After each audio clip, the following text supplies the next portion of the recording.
Então, bem-vindos e bem-vindas, né, aos nossos queridos colegas que estão nos assistindo hoje. Estamos aqui com Pedro Moraes Martins, meu primo de sobrenome. E Pedro, para quem não conhece o Pedro, quem és tu? Ui. Como as perguntas simples podem ser tão complexas, não é? E nós aprendemos bem isso na mediação, a fazer a pergunta mais curtinha possível para que as pessoas possam pensar sobre a mesma. Eu acho que sou alguém que procura estar em constante evolução através do relacionamento com os outros. E também acho que sou alguém que muitas vezes é incongruente, ou seja, aquilo que eu penso muitas vezes é completamente diferente daquilo que eu faço. Eu sou um adepto convicto da mediação, comecei em 2001 e eu gosto muito de trabalhar com pessoas, gosto muito de trabalhar em equipa para Portugal, gosto de escutar o que as pessoas têm para dizer, acho que é essencial isso. E aprendo muito com os outros. Para além disso, gosto de nadar, gosto de correr, gosto de caminhar, procuro fazer um pouquinho disto durante a semana e também gosto muito de comer, né? Quero aproveitar também para vos felicitar, Bruno e Vinícius, pela importante iniciativa que vai certamente contribuir muito para o crescimento da mediação, dos mediadores e dos mediadores.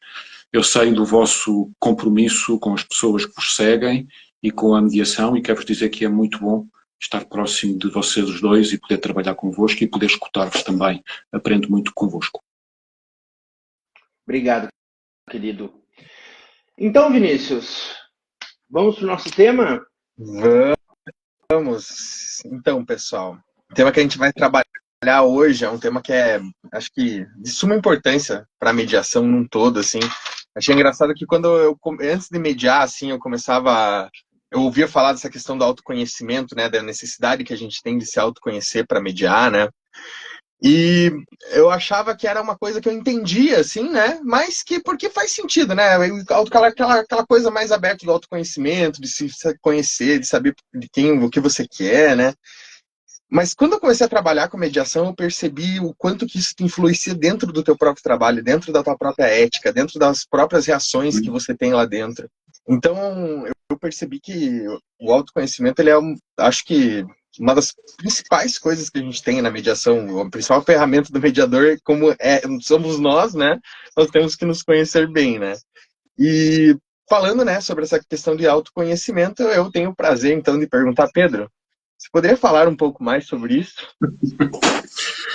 Posso sim, mas gostaria de combinar uma coisa com vocês os dois. Eu tenho 3, 4 ideias que gostaria de compartilhar ao longo deste nosso encontro e gostaria que vocês pudessem contribuir também. Ou seja, eu apresentaria uma ideia e pediria que vocês comentassem o que é que vos suscitou as ideias que eu fui contendo dentro dessa primeira parte.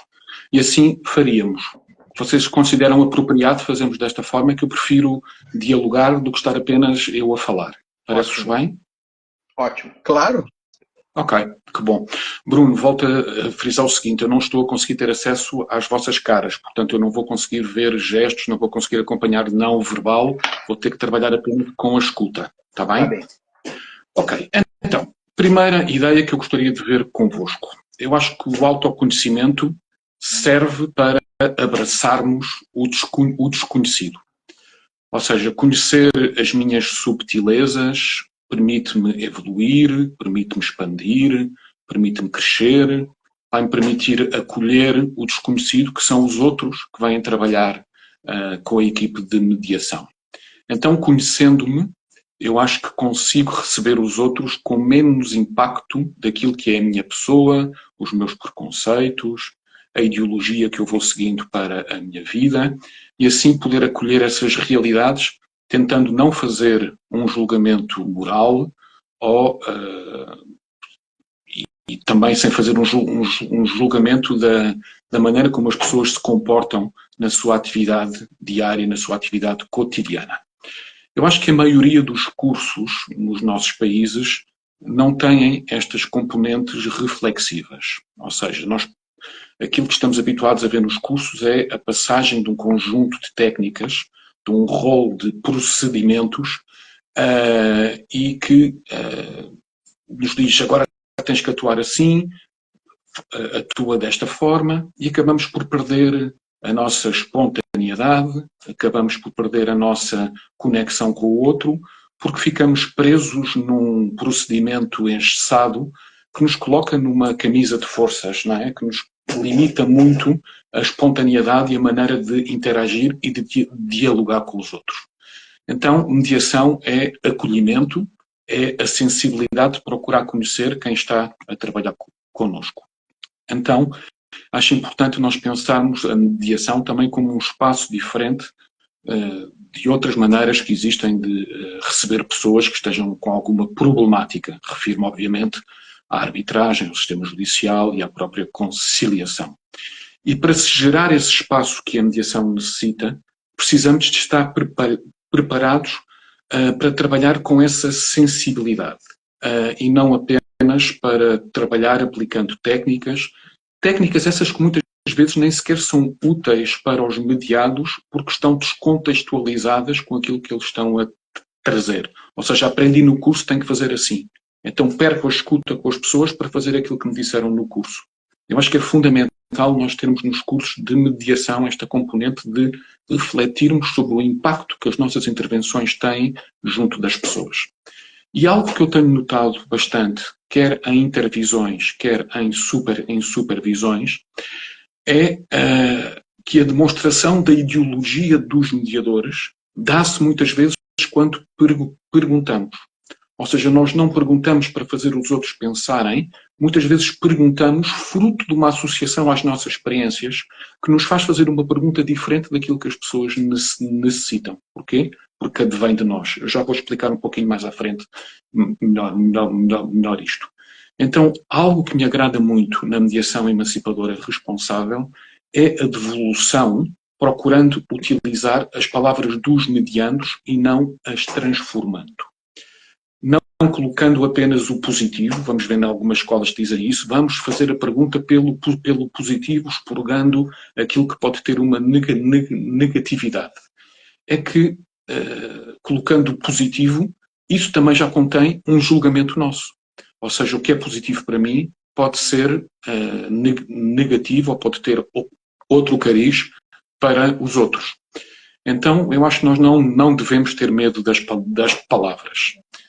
As palavras tanto podem trazer o mundo na mão, como, também, como disse um escritor brasileiro que eu estou aprendendo a ler e a gostar, chamado Graciliano Ramos, a palavra não foi feita para enfeitar, a palavra foi feita para dizer.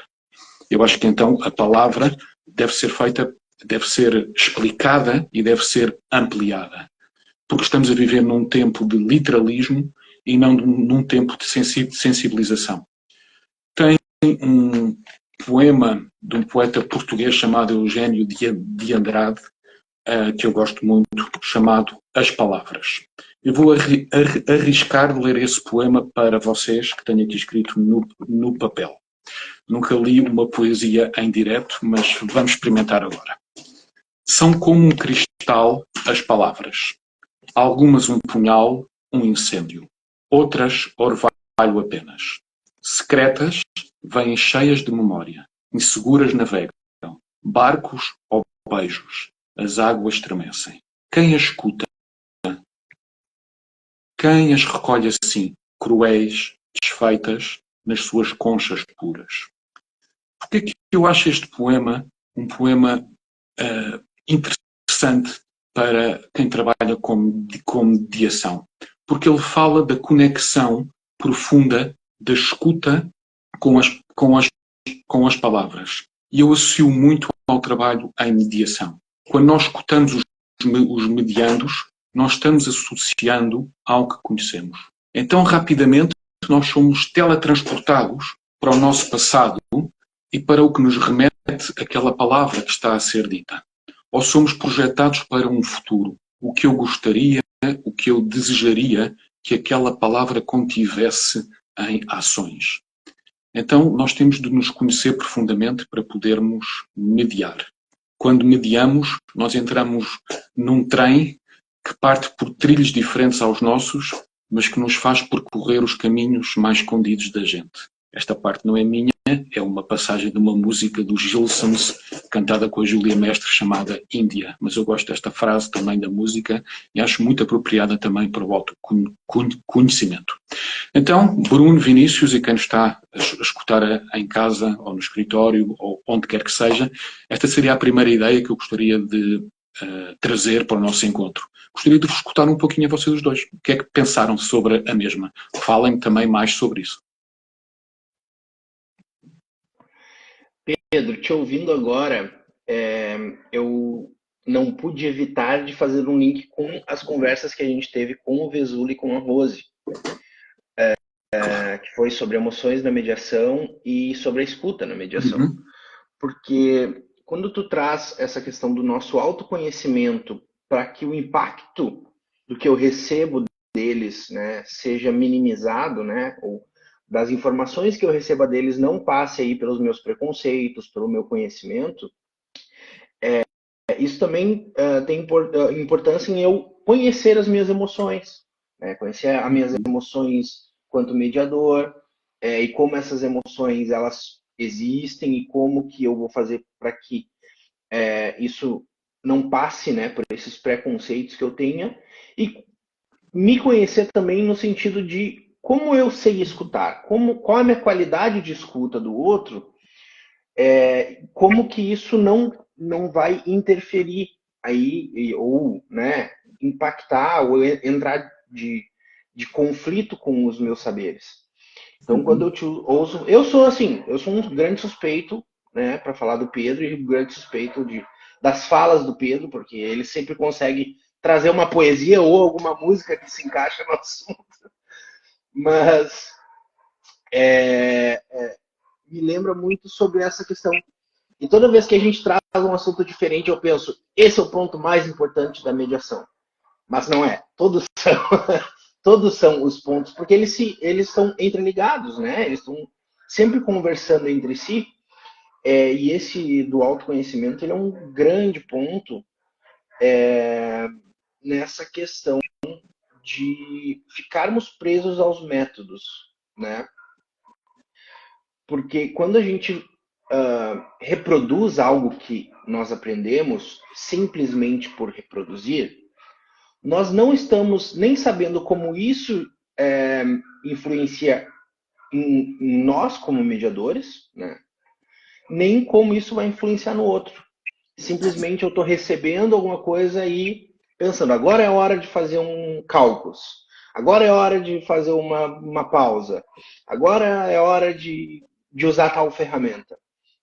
E então esse autoconhecimento do mediador, ele vem também para mim com o ponto de reflexão para o que estamos fazendo na mediação como um todo, né? E esse, assim, é também uma das grandes dificuldades que eu tenho como mediador, de também me escutar, né? Me escutar como mediador dentro da mediação. É algo, assim, que me pega bastante, que eu fico bastante reflexivo, assim, e que me trouxe nessa tua fala de como é importante a gente, como equipe, né, nos conhecer, nós, como mediador do autoconhecimento, e entre nós na equipe, né? Seria isso que tu me fez refletir agora de surpresa. Assim. Muito bom. Ótimo. E para mim, assim, eu fico pensando que, na verdade, a gente, como ser humano, assim, a gente acaba criando rotinas, e criando um cotidiano, e criando núcleos de amizade, e tudo isso acaba botando a gente dentro de uma bolha, né? Até nas próprias redes sociais, eu gosto de determinado tema, a rede social vai me mostrar só aquele determinado tema, ou eu tenho uma opinião, a rede social vai me mostrar só essa opinião, e pessoas que têm essa opinião que nem eu, né? E eu acho que isso, uma coisa que eu percebi na mediação é como a gente acaba caindo esquecendo que as pessoas são tão diferentes, sabe? Que pode chegar tanta coisa diferente pra gente numa mediação, sabe? A gente acaba pensando que todo mundo é como as pessoas que estão à nossa volta, as pessoas que a gente escuta, o canal que a gente vê, sabe?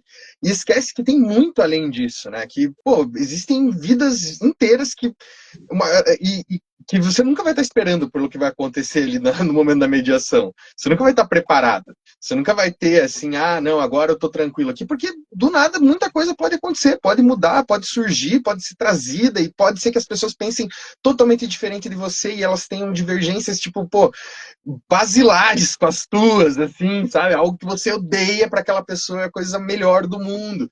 E fazendo a mediação e estudando a MER, né, eu percebi o como que é fácil para as pessoas, sabe, a gente acabar caindo nessas entrelinhas, sabe? Como é fácil a gente, sabe, começar a julgar, a gente começar a colocar o que a gente acha que é certo ou errado sobre o outro, né? Uma vez eu estava discutindo com a minha noiva, até assim, a gente estava conversando sobre como a gente aqui, por exemplo, aqui em Curitiba a gente tinha uma visão X e daí a gente viajou para uma cidade que era uma visão totalmente diferente em determinado assunto, assim. E como a gente desde falou, pô, você vê, né, como é que são as coisas, né? Às vezes a gente acha que a gente está num contexto social e que as coisas são normais, né, pra gente daquele jeito e a gente acha estranho para eles fazer de determinada forma, mas não, na verdade, porque não existe certo e errado. Na verdade, as pessoas são pessoas e se o mediador, ele é uma pessoa que ele é, que nem o Pedro trouxe, rígida, uma pessoa que se mexe apenas para fazer a técnica certa ali naquele momento certo, fazer o checklist, você acaba enrijecendo, você acaba perdendo toda essa riqueza, né, que tem de extra das pessoas. Só que para você acessar essa riqueza que todo mundo tem, eu acho que você tem que estar muito aberto também. Você tem que estar muito consciente dos seus preconceitos, das suas dúvidas, das suas ansiedades, daquilo que te dá medo. Não só, entendeu? Porque essas coisas, elas são importantes. E não só isso, mas também do que te faz feliz, do que te deixa, sabe, como esperançoso. Eu acho que tudo isso é uma coisa que acaba refletindo em algum momento na mediação, assim. Eu acho que é muito... Acho que é um conhecimento que todo mundo tinha que ter, assim, numa base, não só na mediação, mas para a vida em sociedade mesmo. Muito bom, muito bom. Então, várias coisas que eu fui tomando nota aqui. Antes de passar à segunda ideia, vou só comentar algumas reflexões que vocês também me produziram. Acho normal, Bruno, fazer essa associação também àquilo que foi trabalhado pelo professor Vesula e pela professora Rosimar nas duas lives anteriores. Eu tive o cuidado de, aproveitando o facto das lives estarem gravadas e estarem disponíveis para poderem ser vistas e revistas, aproveitei para rever as duas na terça-feira passada, aproveitando aí uma viagem que fiz de ônibus de 4 horas e aproveitei para fazer esse trabalho. E muitas ideias me surgiram também atendendo à escuta daquilo que eles trouxeram. Porque o autoconhecimento faz disso também. Alimenta-se não só daquilo que nós somos, mas alimenta-se daquilo que escutamos dos outros. E nas reflexões e nas modificações que isso vai trazendo sobre aquilo que nós somos e da maneira como nós pensamos a própria mediação. O Bruno também falou uma questão interessante que era o facto de ele, muitas vezes, quando escuta, faz associações à sua própria vida. E a mediação familiar, então, isso é mais que natural, não é? O Juan Carlos Vesula costuma dizer que nós não vimos de uma abóbora, não é? Todos nós temos uma história familiar, mesmo que seja pela ausência dessa família, mas isso marca a nossa própria história, e é natural nós fazermos essas associações constantemente. Por isso, em qualquer área que nós trabalhamos, é fundamental fazermos um pensamento sobre que ideologia que nós temos sobre família, sobre empresas, sobre escolas, sobre organizações, sobre comunidades, porque isso vai nos permitir, ao escutarmos, sabermos que podemos estar a fazer uma associação, mas rapidamente neutralizar a mesma. Bruno referiu trabalho de equipe fundamental, porque esse trabalho de equipe faz-nos também ter alguém que reflita connosco sobre a nossa maneira de intervir, a função do observador, que nós chamamos mais de terceiro não interventivo, é fundamental para nós podermos ter alguém que nos faça pensar sobre aquilo que nós estamos a trazer e alguém que nos faça pensar sobre aquilo que nós podemos não estar a escutar. E quantas vezes aquilo que nós não escutamos dos outros é porque é de tal forma forte aquilo que está a ser dito que nos inibe essa mesma escuta. Vinícius, eu acho que isso é o fascinante da mediação. Essa diversidade de pessoas, essa diversidade de vidas.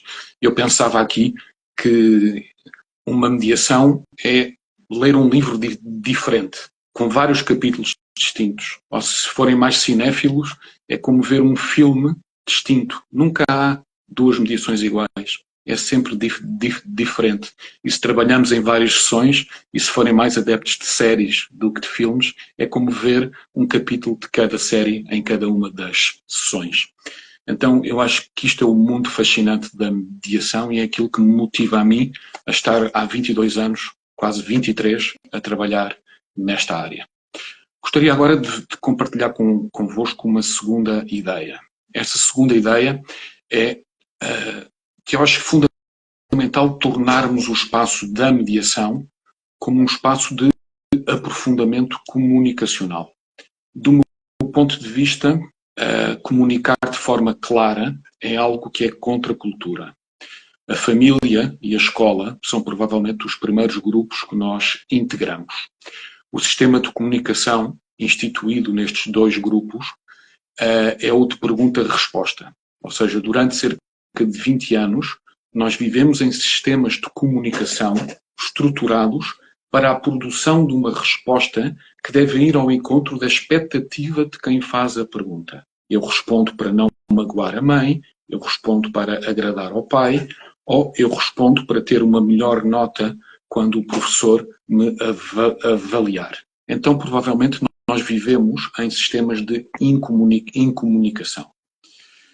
Em vários exemplos de casais com quem fui trabalhando, eu pude observar o desejo de poder falar com o outro sobre o que sentem.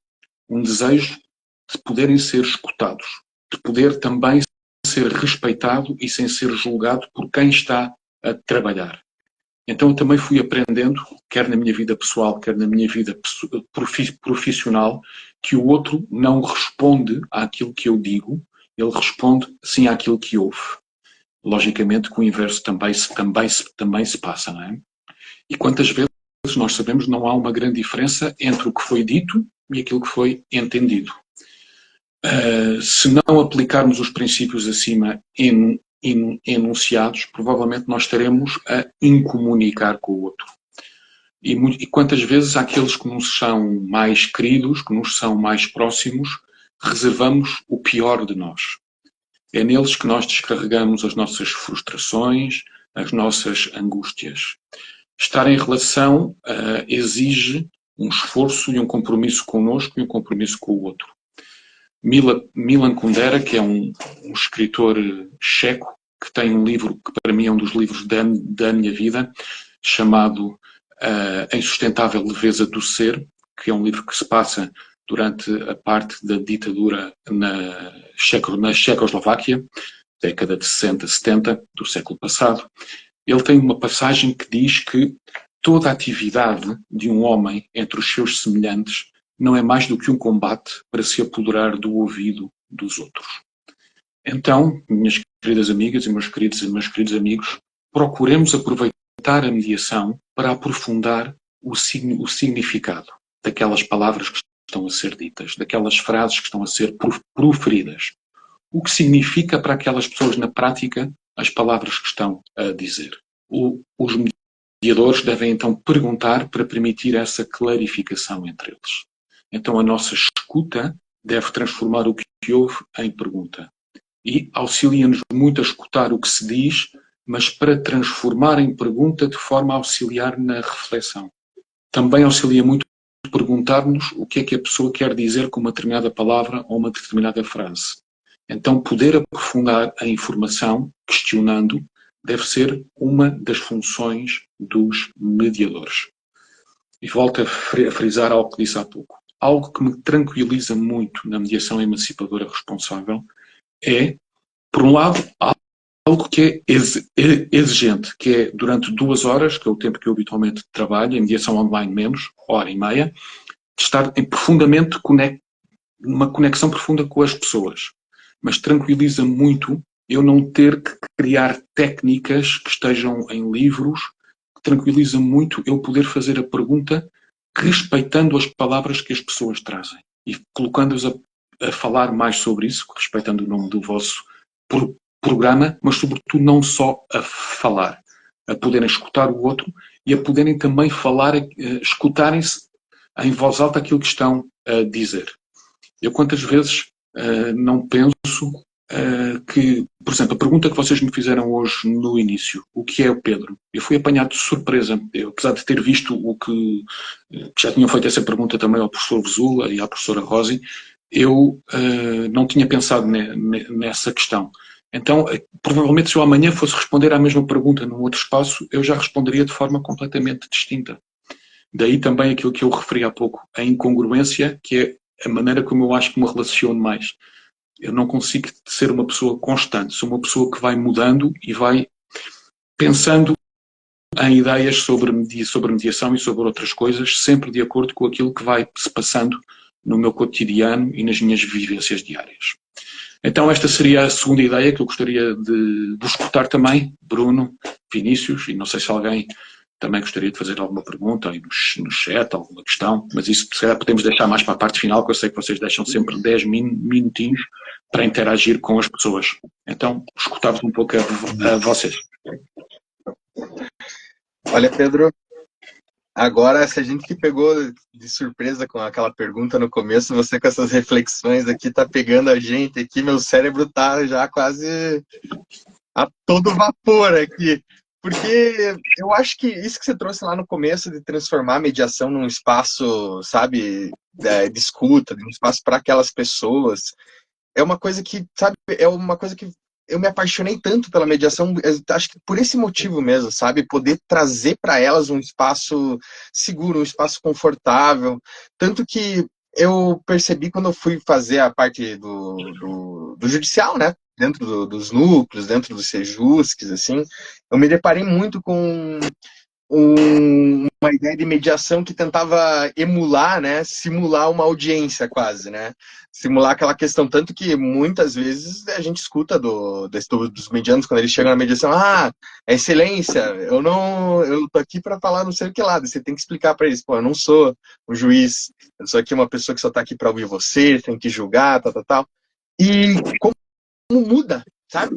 O ambiente da sala, quando você quebra essa rigidez, quando elas entendem que elas estão ali não para brigar, não para barganhar, não para negociar de fato, mas para se entender, sabe? Para co-construir. E eu acho que, pô, como isso é bacana, né? Isso eu acho que é uma das partes mais legais que tem, assim, você poder trazer essas pessoas para um ambiente que elas consigam se abrir de uma maneira que elas podem, às vezes nem se abrem em casa, nem se abrem com o próprio, não se abriram com o outro cônjuge a vida inteira, em 30 anos não conseguiram se abrir como ali com você, né? Junto ali na sala. Então é uma responsabilidade muito grande que a gente tem. E eu acho que essa questão de como a emancipadora irresponsável trabalha, ela também me tranquiliza muito, sabe? Porque eu sinto que a rigidez, essa questão do checklist, sabe, me deixava mais ansioso, mais nervoso, do que simplesmente sentar ali, olhar para eles e perguntar quem são vocês, sabe? Eu vim aqui para uma coisa que eu hoje em dia falo em todas as mediações quando eu abro, é que eu tô ali para conhecer eles. Eu vim ali para conhecer quem são essas pessoas. Quem que é a Maria, quem que é o José, quem são os pais deles, quem que são os filhos, de onde que eles vieram, como eles se conheceram, e como isso tira um peso nosso, que é passado em alguns lugares, de que a nossa responsabilidade é ter que guiar eles, e passa para eles. Eu lembro que no curso de formação agora também teve, eu não lembro quem que falou, uma aluna falou assim, porque eu sinto que eu tô perdendo as rédeas, né? E tipo, sim, você tá perdendo as rédeas, só que você tá dando as rédeas para eles. São as pessoas que vão saber guiar essa carruagem. Não é você que tem que saber guiar. Você passa para eles. Não é como se a gente tivesse descontrolado. Na verdade, não. Eles vão controlar e tá tudo bem, sabe? Porque são pessoas também que têm os motivos dela, que sabem as coisas. Não são bichos, não são, como o Vesula fala, não são problemas andando por aí. Ó, o problema atravessando a rua ali. Então, eu acho que, pô, como isso é bacana, como isso faz a gente refletir mesmo, né? Isso bacana. E Vinícius, essa questão do autoconhecimento é também entender como que eu vou lidar com isso, né? Como que eu vou lidar com uma mediação em que o controle não é meu, né? Eu consigo lidar com isso? Eu consigo lidar com a mediação emancipadora no sentido de que ela é para emancipar, que ela não é minha, e sim deles, né? E o Pedro traz essa questão de comunicar de forma clara é contra a cultura. Isso eu achei maravilhoso, porque hoje em dia a gente escuta para responder, né? Com a nossa era da informação e redes sociais, as meninas antes falaram nos comentários ali do Twitter. O Twitter é algo assim que eu acesso uma vez por semana e aí já me dá uma depressão assim. Então eu preciso controlar o meu acesso ao Twitter, porque a gente é impressionante como as pessoas aprendem a ser tóxicas em poucos caracteres, né? Assim, eles aprendem a destilar o ódio assim de maneira compactada. Mas essa nossa era de escutar para responder e não para refletir, eu acho que é uma boa diferença assim do nosso aprender de maneira emancipadora, né? Porque como a gente faz os nossos cursos do IMAP, receber o conhecimento para que ele faça sentido dentro de mim, para que ele faça sentido com os meus ideais, para que ele faça sentido com os meus próprios conhecimentos, né? E não receber informação e porque tem que fazer tal ferramenta porque é assim. Mas receber essa informação e como que eu recebo ela e como que eu transformo ela, né, em mediação. Isso é uma das dificuldades que a gente vê nos nossos alunos do IMAP, né? E eles trazem essas dificuldades para a gente de que encontrar essa contracultura, né, no curso do IMAP, no curso de mediação emancipadora e responsável, acaba sendo... eles querem um modelo de como se faz, basicamente, né? Os alunos falam assim, a gente queria ver vocês fazendo mediação, a gente queria saber. Então, é um embate, né, entre o modelo que a gente tem de aprendizado do sim e não, do certo ou errado, né, e de como esse conhecimento poderia fazer sentido para essas pessoas. Então, é um trabalho que a gente acaba fazendo com os nossos alunos e a gente faz também nas mediações, né? As pessoas chegam na mediação com esse querer o certo e errado, né? Eu lembro muito da primeira mediação que eu fiz, não emancipadora responsável, só para dar esse detalhe, que eram de 2 vizinhos. E esses vizinhos, um construiu, assim, fizeram uma construção e estava caindo água no meio das paredes, assim. E a gente explicou para eles que ali não era o espaço de fazer o certo ou errado, era para chegar em um acordo entre eles, mas obviamente era a minha primeira mediação, então, né, não vamos nem comentar como foi feito. Mas foi a mediação possível, foi a mediação possível. E um dos medianos falava, mas eu te provo, eu gasto R$1 milhão e eu te provo que eu tô certo. Então, isso é uma coisa que martela sempre na minha cabeça. A necessidade que nós temos de estar certos e o ouvir para que eu responda da maneira que eu consiga ganhar, né? E, no final, o autoconhecimento que a gente fala, ele é isso, né? É saber que eu tenho meus próprios conhecimentos, e respeitar eles e receber essa informação de uma maneira respeitosa comigo, né? Esse autoconhecimento do que eu já tenho e como eu estou recebendo isso. Então, esse comunicar aí, de maneira clara, né? Ele é uma base muito interessante para a gente trabalhar o autoconhecimento. Como eu me comunico, né? Como eu, mediador, me comunico, ou como eu, como pessoa, me comunico, né? Eu me comunico para refletir, eu me comunico para ganhar, eu me comunico para quê? Para quem, né? E aí a gente entra em todas as nossas perguntas da mediação. Ótimo. Eu, quando escutava a vocês os dois, eu pensava um pouquinho numa metáfora que eu às vezes utilizo para pensar a mediação, fazendo uma comparação com o mundo da moda, não é? Ou seja, eu acho que a mediação precisa de tempo e precisa de flexibilidade. Isso faz com que a mediação seja alta costura e não seja moda prêt-à-porter, ou seja, algo que está feito em sequência e com vários modelos iguais. Então, como nós, enquanto mediadoras e mediadores, se temos algum tipo de saber, o mesmo deve ser utilizado em intervenções para que as pessoas se apropriem das suas vidas, tomem consciência sobre as suas responsabilidades e possam planificar e implementar o futuro de maneira satisfatória. E como escrevia aí algures a Sheila, ela dizia e perguntava que ela, quando fez o curso, pensava também, fez-lhe sentido a parte da emancipação. E se ouvia a mediação como esse espaço de emancipação. Óbvio que sim. Ou seja, podemos respeitar as pessoas, podemos acolher as suas vidas, dar espaço para que elas falem, é já ter um espaço que lhes é negado constantemente no seu dia-a-dia. Então isso provoca a capacidade das pessoas se apropriarem da sua fala e, sobretudo, se apropriarem do que é que vão fazer em conjunto com aquilo que estão a compartilhar. Então vão fazê-lo entre elas, sem necessitar de uma dependência de terceiros. Então, que bom nós podermos aproveitar este espaço da mediação para que as pessoas possam planificar e implementar o futuro de uma forma satisfatória. Eu escuto de muitos mediadoras e muitos mediadores também, algo que vocês também trouxeram na vossa experiência, mais em contexto judicial.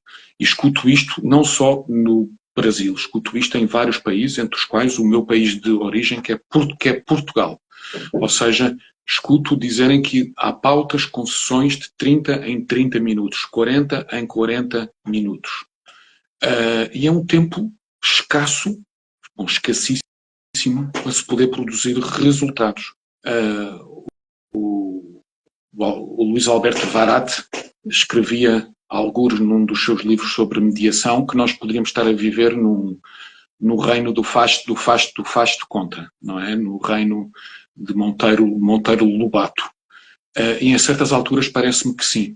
Faz de conta que mediamos, quando no fundo o que estamos a fazer é reproduzir o que outras profissões fazem, gerando dependência e gerando acordos feitos à pressa e para fingir que desafogamos o judiciário, quando no fundo o que estamos a fazer é alimentar mais o próprio judiciário, dado que quando um acordo não é trabalhado exaustivamente, a probabilidade de voltar por incumprimento é muito grande. Então, estas ideias que eu tive também ao poder escutar-vos. Temos tempo para uma última ideia que eu gostaria de compartilhar? Temos sim. Temos, Pedro. Estamos no nosso chorinho aqui. Então, queria pensar um pouquinho convosco sobre as várias escolas de mediação que nós fomos estudando e que são as mais seguidas atualmente. Obviamente estou-me a referir à Harvard, à circular narrativa, à transformativa, à ecossistémica da Lisa Parkinson, e que trazem um conceito de mediação como um procedimento para atender a um conflito específico e pontual. Quem trabalha com a mediação emancipadora responsável não nega que as pessoas queiram resolver estas questões em que estão envolvidas e que não estão a gerar uma satisfação entre elas. Mas entendemos que isso não deve ser o centro do nosso trabalho na mediação, pois isso seria reduzir o relacionamento a um mero conflito. E o conflito é apenas um recorte dentro dessa interação. Recorrendo a mais uma metáfora que por vezes eu utilizo, se tivéssemos um quebra-cabeças, um puzzle de um relacionamento, é provável que a manifestação desse conflito fosse apenas uma pecinha pequenina desse quadro imenso a que chamamos relacionamento. Então, se nós reduzimos o conceito de ser humano e do relacionamento entre eles produzido a um mero conflito, é perder a riqueza de aquilo que a mediação oferece. Ser um espaço diferente das outras formas de tratamento de conflito, porque é essa a forma como essas outras formas, arbitragem, conciliação, sistema judicial, estão designadas. Então a mediação tem que oferecer um novo espaço para também ela ganhar autonomia e ganhar um espaço próprio.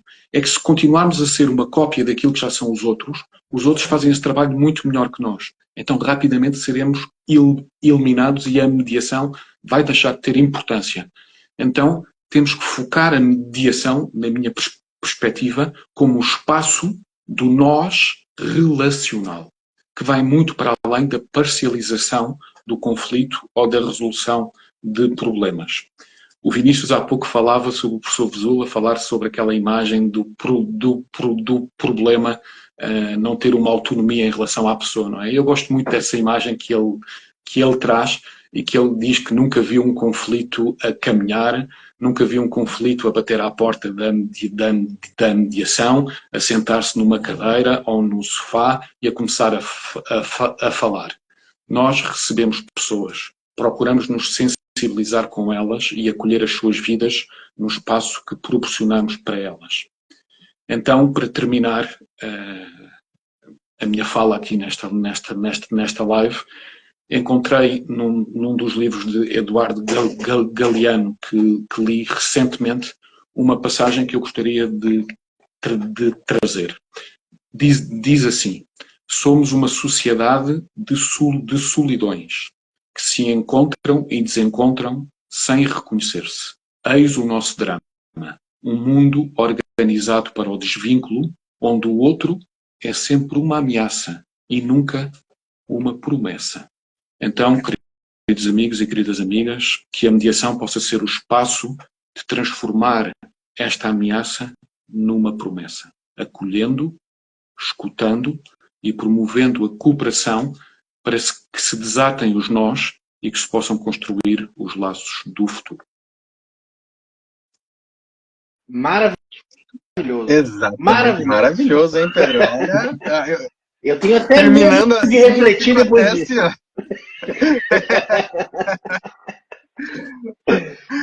Vou aproveitar aqui para colocar uns pontos que foram trazidos aqui, né, no chat para a gente, principalmente um do professor Juan Vesula, que ele trouxe aqui. Parabéns, associei do que estão a refletir a integração da escuta com a pergunta do que estou sentindo enquanto escuto, que eu acho que é uma questão que realmente não tem que falar, né, professor? O Vesula dropa esse negócio daí. Às vezes tu quer comentar, Pedro? Sim, muito rápido. Eu acho que é muito interessante, até esse comentário que o professor traz, é muito interessante até associando à temática que ele falou, das emoções, e à temática da escuta que a Rosi falou, que a professora Rosi falou no nosso segundo encontro. O que é que eu sinto enquanto escuto? É que muitas vezes depois a nossa manifestação emocional, nós sabemos que se pode dar pelo verbal, pelo paraverbal e pelo não verbal. Só que o nosso processo de escuta é um processo que carece de todo um processamento interno. Só que a emoção vai se manifestar provavelmente pelo não verbal.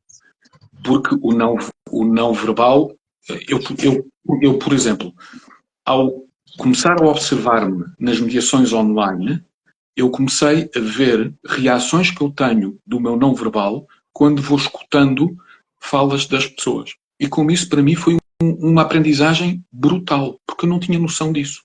Ou seja, como o meu rosto, como a minha cara, poderia dar tantos indícios daquilo que eu estaria a sentir e que eu provavelmente estaria a fazer um esforço interno de processar toda essa informação, mas já estaria condicionado pela manifestação emocional que o meu rosto ou que o meu corpo estaria a prestar. Então é muito importante isto que ele traz. O que é que eu sinto enquanto escuto? Como é que a minha emoção se manifesta também através deste momento de escuta? Ótimo. Ótimo.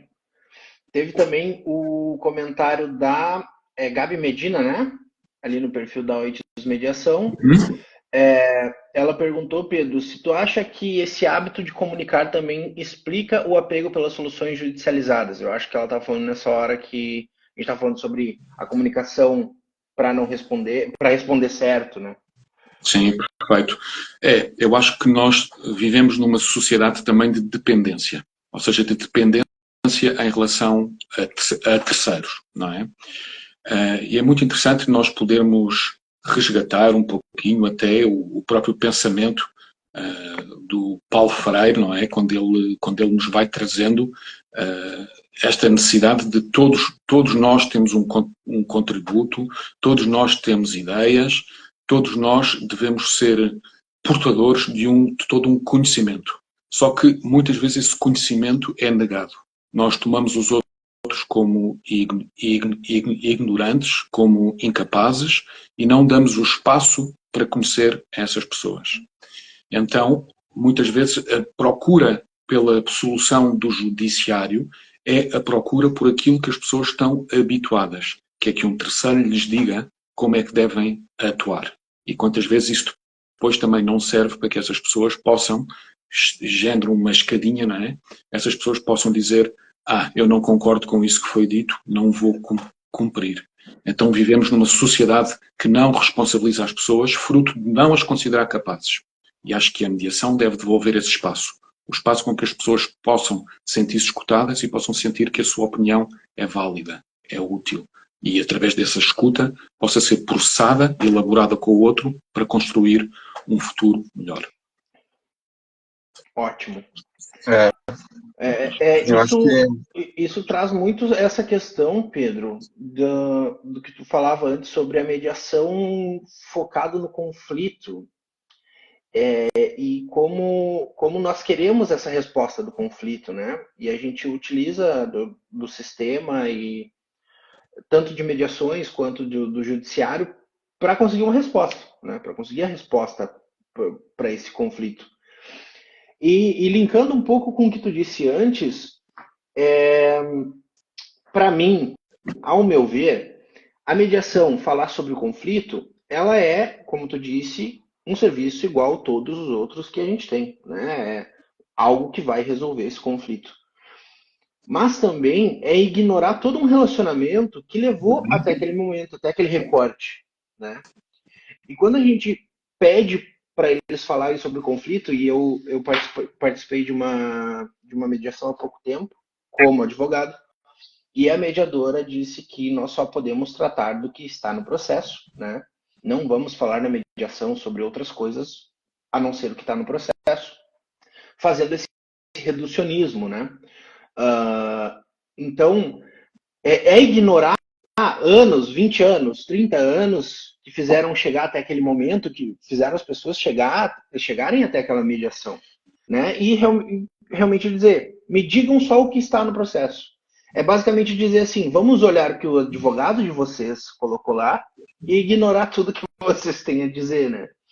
Então, justamente não reduzir as pessoas ao que a gente conhece, aos nossos conhecimentos, né? Não reduzir as pessoas aos conceitos que a gente tem, mas sim receber elas como elas são, né? E elas são justamente a construção que trouxe elas até aquele momento, né?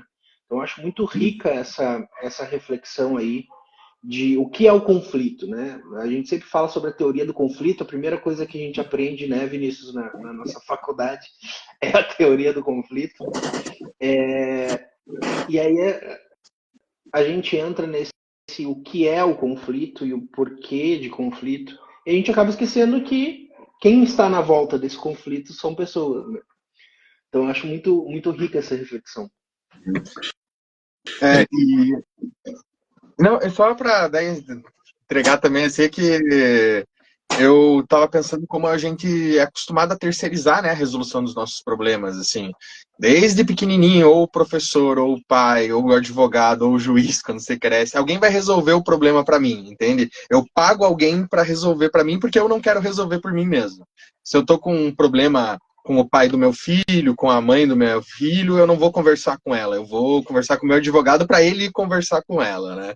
Porque a gente não está acostumado a exatamente sentar e, de fato, encarar nossos problemas de frente e ter a consciência de que nós somos capazes de resolver eles também, a gente não precisa dos terceiros, né? E eu acho que isso é uma coisa que é meio que social mesmo, a gente com essa questão do tempo, da sociedade ser essa correria, de você ter que pensar em tantas coisas, as pessoas tendem a achar que, não, vou deixar na mão de tal pessoa lá, ele vai resolver para mim, um dia vai chegar a sentença, ele vai me mandar uma mensagem e acabou. Sendo que, na verdade, a gente tira daí totalmente a questão humana, né, da relação.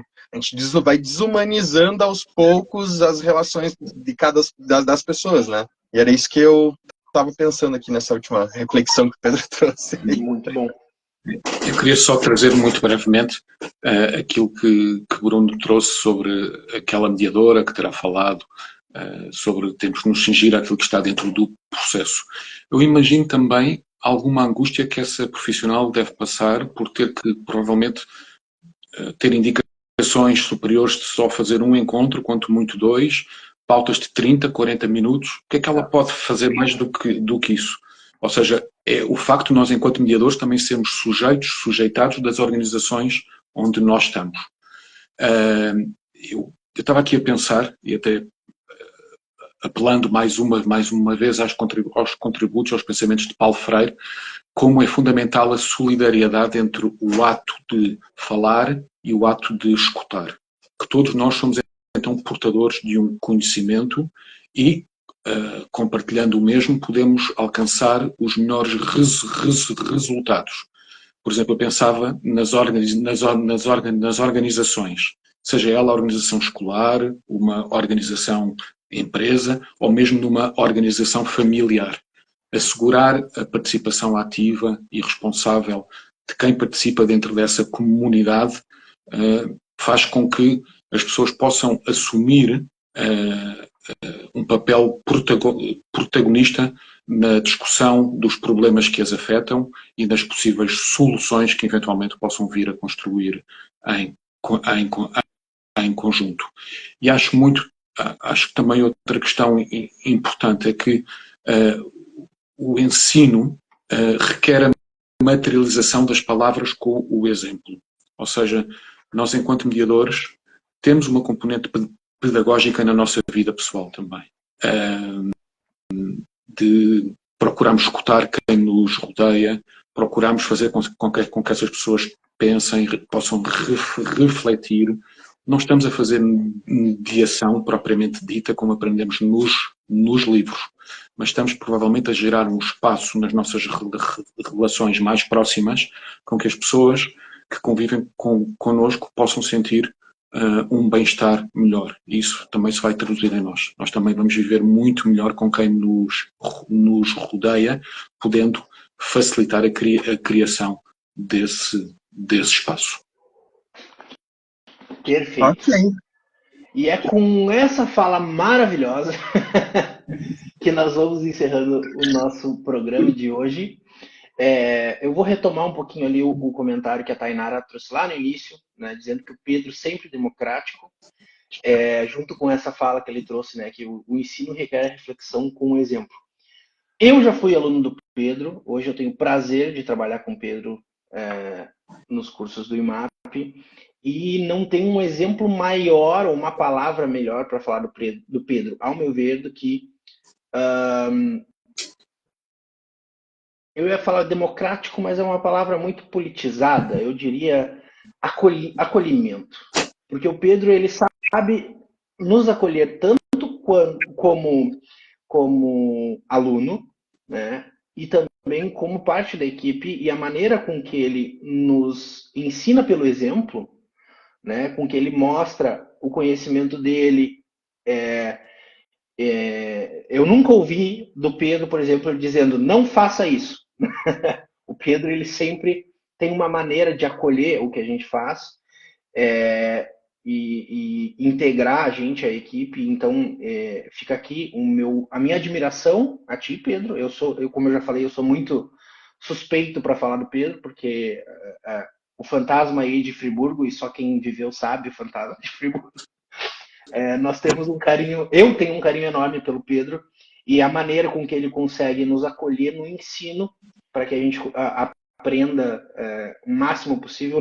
Nunca foi uma pessoa egoísta com o ensino, muito pelo contrário.